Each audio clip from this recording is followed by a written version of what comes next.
My relationship with my dad especially was very unique, and many people say that we are very alike, and he used to call me Pumpkin. That was my nickname for him. And for everything in my life, before marriage and after marriage, I used to go to him for advice, and mom as well. But me and my dad, we had this special, relationship. We migrated in Australia back in 1995. I still remember it was 15th of October. We arrived in Sydney airport, and me and my parents, we are 6 sisters and I have 2 brothers and mom and dad. When we arrived in Australia, we could not speak a word of English, none of us. He was a person that he had a lot of wishes for our future. He always wanted his kids to do well and study and have a bright future. He encouraged me to study, and he encouraged me to go and follow my dreams. And so he was the biggest influence in my life. My dad, he was an army general back home in Afghanistan, and he left his job and everything for our bright future. He had a lot of wishes, and he wanted us to do well, so that's why he left. And I have some childhood memories when we used to travel in army planes from where he was to the city where my family was, and school holidays we used to travel.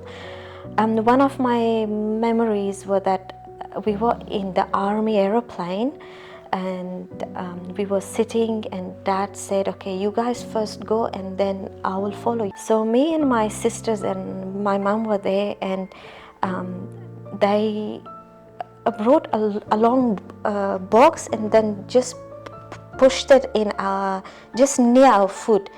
And when the aeroplane started to take off, I saw a blood flowing from the box. And my mom asked one of the officers, I said, she said, what's this? And the officer said, it's a soldier who got killed, and we're taking his body to his family in Kabul. And that was like so scary for me and my sister, and it was really traumatizing. So dad, he had a quite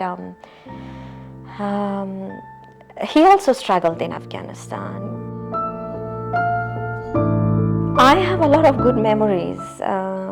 We used to go for picnics, and even small achievements like achieving a good mark in project. That was like a big thing in our family.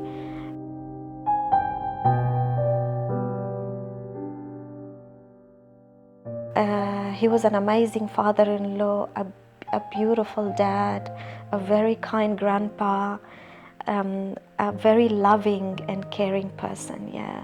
He was diagnosed with liver cancer in 2019.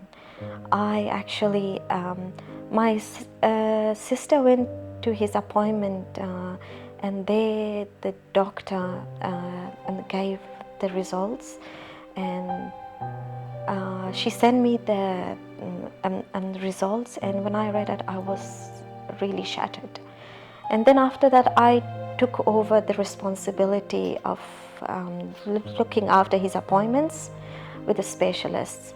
It was 2019, and the doctor kind of made me understand that yes, he have cancer in his liver, and I asked the doctor how long, means how long he have. He said maybe 2 to 3 years. I was literally shattered again. I had a meeting with my sisters, and I told them that he he's not well, and the doctor gave him 2 to 3 years, and that was the time that we were all like, wow. Yeah, we never realized that Dad will leave us that soon. I didn't know that should I cry or scream or what to do. Yeah, and then after a few days it finally like sunk in, and it was hard. It was very, very hard. Last year, 4th of July, he took his last breath. So that was just the 4th of July, he passed away, and I think few days after that, the lockdown started. So I would say just before the lockdown, yeah. And when he passed away, and we all came here, all my relatives and stuff. So they were all here for the first 3 days, which we mourned for the first 3 days, and relatives come and visit us. And then due to the lockdown, my mom and my siblings, their husbands and all families, we stayed in my place for almost, I think, 4-5 weeks. Yeah, which helped me a lot. We were grieving, and we were grieving together. We were crying together at the same time. We were also sharing and talking about those days, those happy days with my dad, and those few weeks of lockdown and being together really helped me out. Otherwise it would have been very hard, and yeah, I'm still shocked that how come it's nearly 1 year. And when he passed away, I was numb. Sharing our grief and sharing our pain and talking about him kind of lessened the I would say pain a lot. Yeah. Just because it was locked down and we were staying in the same house, that really enabled us to support each other and hug each other when one is crying, and yeah.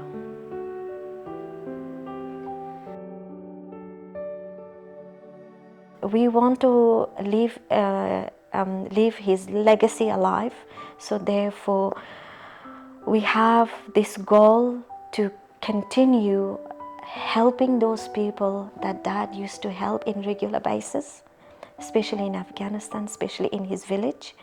And so far, me and my sisters, we have built, I think, 4 wells in those part of the country where people don't have access to clean water, and we will be doing it even more. And of course, there's so many people who donated, but we have more dreams to do more, and I'm sure that Dad will be very happy. And by helping the poor and needy, it makes our pain, like it makes us feel that we are more close with my dad.